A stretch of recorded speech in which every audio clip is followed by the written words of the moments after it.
Números naturais são todos os números inteiros não negativos.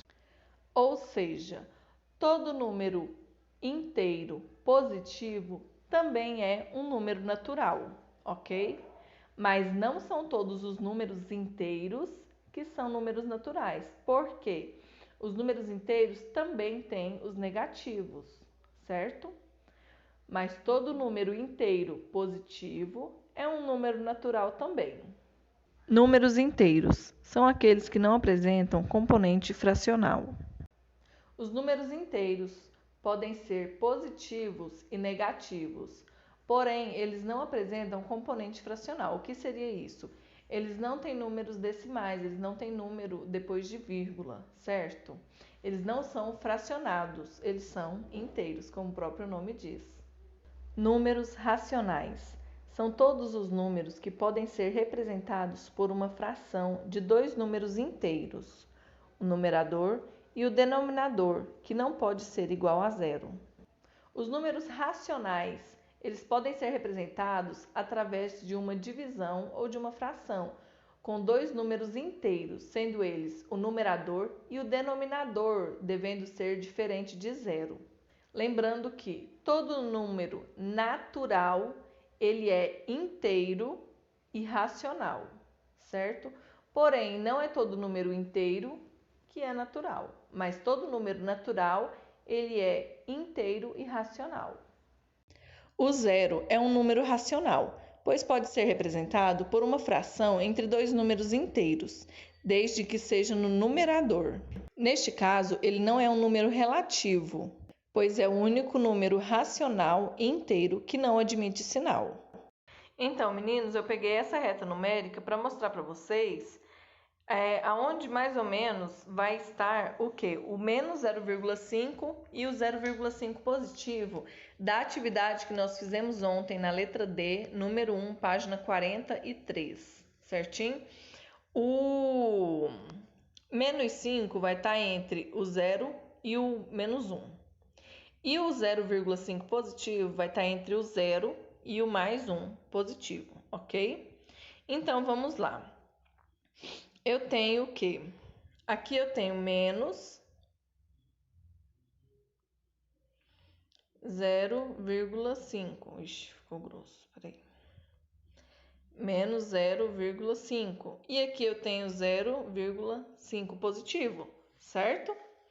Então, o que é que o livro quer saber de vocês? Qual foi a variação de temperatura entre menos 0,5 e 0,5? O que é que vocês têm que ver? Que do menos 0,5 para o zero, eu tive o quê? Uma variação de 0,5, certo? E entre o 0 e o 0,5 positivo, eu tive mais uma variação de 0,5, ok? Quando nós estamos em uma expressão numérica de números inteiros, com o sinal de negativo do lado de fora do parênteses, o que ele faz? Muda o sinal de dentro. Então, eu tenho 0,5 mais 0,5. Qual o resultado que eu obtenho disso? O nosso 1, certinho? Então, a variação foi de 1 grau que ele teve.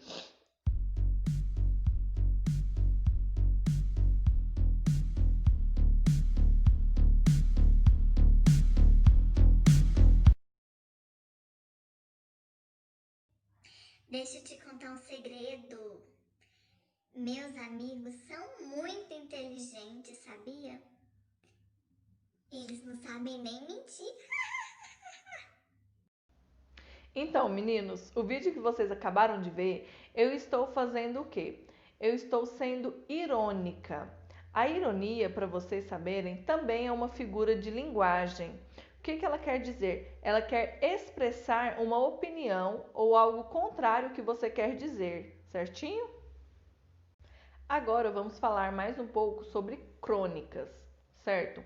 A crônica ela também é um gênero literário que nós podemos o quê? Aproximar a literatura com o jornalismo, porque lembrando que o jornalismo é sempre mais sério e nos traz notícias do nosso cotidiano, correto? à medida que seus temas são fatos ou ideias. Então é isso, o jornalismo, ele traz muitos fatos e ideias. Com isso, nós conseguimos linkar isso com a crônica, ok? Esse texto que eu vou ler agora é uma produção escrita, mas ele apresenta também marcas de oralidade. Eu vou ler para vocês de acordo com a pontuação, tá bom? Essa crônica se chama Restos. Minha Nossa Senhora do Bom Parto, o caminhão do lixo já deve ter passado. Eu juro, seu polícia, foi nesta lixeira aqui. Nessa mesminha, eu vim catar verdura, sempre acho uns tomate, uma cenoura, uns pimentão por aqui. Tudo bonzinho, é só lavar e cortar os pedaços podres que dá para comer. Aí, quando eu puxei umas folhas de alface, levei o maior susto, quase desmaiei até.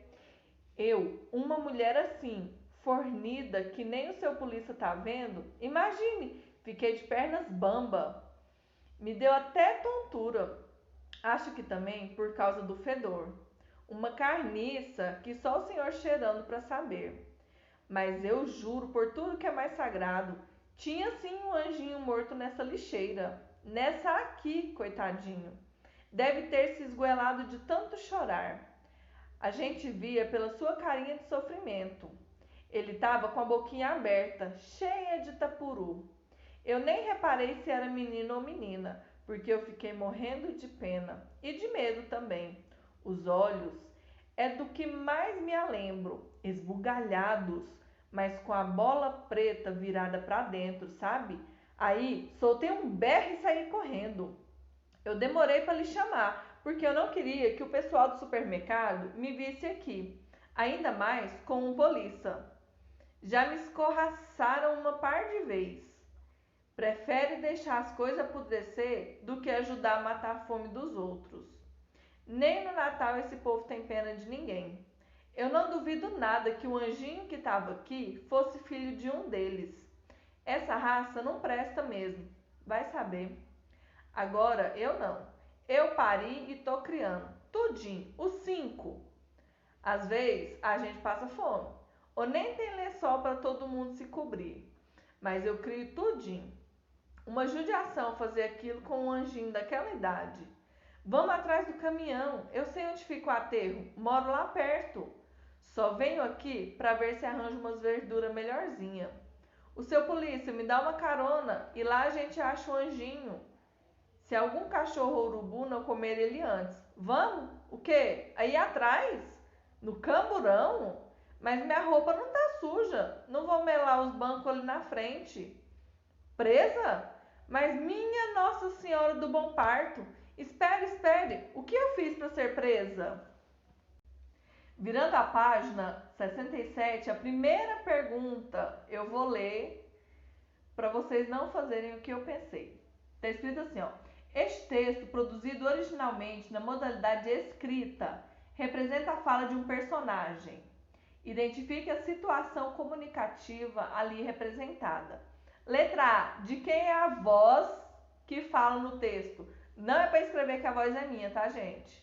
Releia o texto e vejam de quem é a voz que está narrando ou contando a história, tá bom? Então, como nós falamos, a crônica ela pode se misturar com uma reportagem. Nesse caso, ela não se mistura com uma reportagem, mas ela nos traz o quê? Um fato, certo? Ela nos traz o fato da questão do abandono de uma criança, né, de um bebê. Não se sabe se já era um bebê nascido de 9 meses ou se ainda era um feto de menos de 9 meses, certo? Então, assim, essa história nos traz um enredo muito atual. Ela é de 2003, porém até hoje existe o abandono de crianças. Não é tão constante como na época, mas existe, certinho? Então a crônica é isso. Apesar dela sempre estar mostrando o ponto de vista do autor, ela sempre traz uma informação verídica ou que está ocorrendo durante a época que ela foi escrita.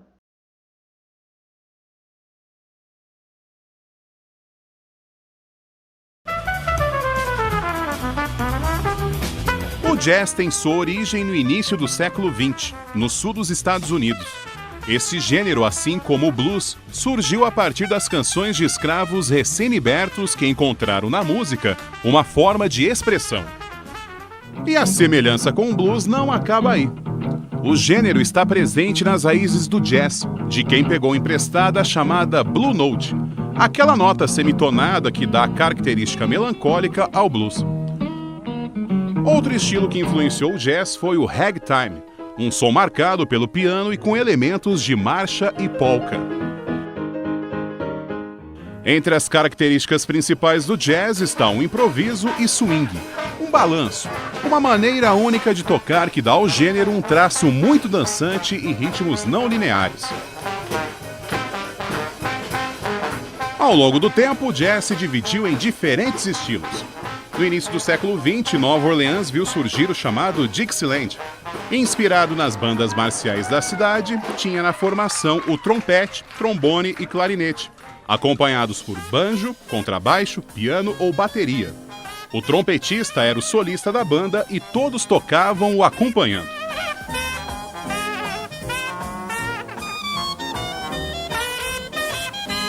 É nesse estilo que surge Louis Armstrong, um dos nomes mais conhecidos do jazz. Louis Armstrong também se destacou ainda em outro estilo. Na década de 30 surge o swing, com seus arranjos mais livres, permitindo maior liberdade aos músicos. A banda ficou maior, a música ficou mais dançante e o som mais comercial. É aí que se destaca a figura do solista. Era ele quem liderava a banda com bastante improviso e criatividade.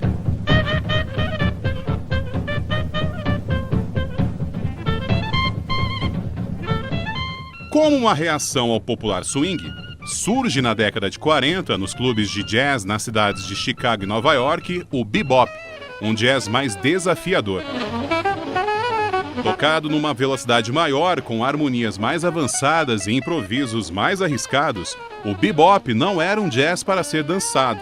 Era algo para ser ouvido, apreciado como uma forma de arte. No final da década de 40, a cidade de Nova York vê o surgimento de uma outra vertente, o cool jazz. Como o próprio nome sugere, esse estilo era mais suave e com linhas melódicas maiores. Um grande nome desse estilo foi Miles Davis. Essa característica mais calma fez do cool jazz uma das influências para a bossa nova. Seguindo a evolução do jazz, surge na década de 50 o hard bop. Com forte influência do rhythm and blues e do gospel, especialmente para o saxofone e piano. No fim da década de 50, o jazz encontra um outro caminho. Músicos começam a fazer um som mais experimental, mais livre. Surge o free jazz. Nele, tempo, batidas e simetrias desaparecem. A partir da década de 60, outros estilos musicais começam a incorporar o jazz em suas canções. Surge então o fusion jazz. Músicos como Jeff Beck e Frank Zappa são exemplos dessa fase. Essa mistura deu origem a diversos outros estilos. Ao redor do mundo, diferentes países incorporaram seus próprios instrumentos e ritmos ao jazz. A América Latina vê surgir o jazz latino, influenciado por ritmos africanos e com componentes de salsa, merengue, mambo, bolero e samba. Mesmo com todas as modificações que o jazz sofreu ao longo do tempo, o estilo consolidou na música o espaço da improvisação e uma forma muito mais livre de expressão do músico. Por esses motivos, o jazz é considerado ainda como uma importante escola para a formação e desenvolvimento musical.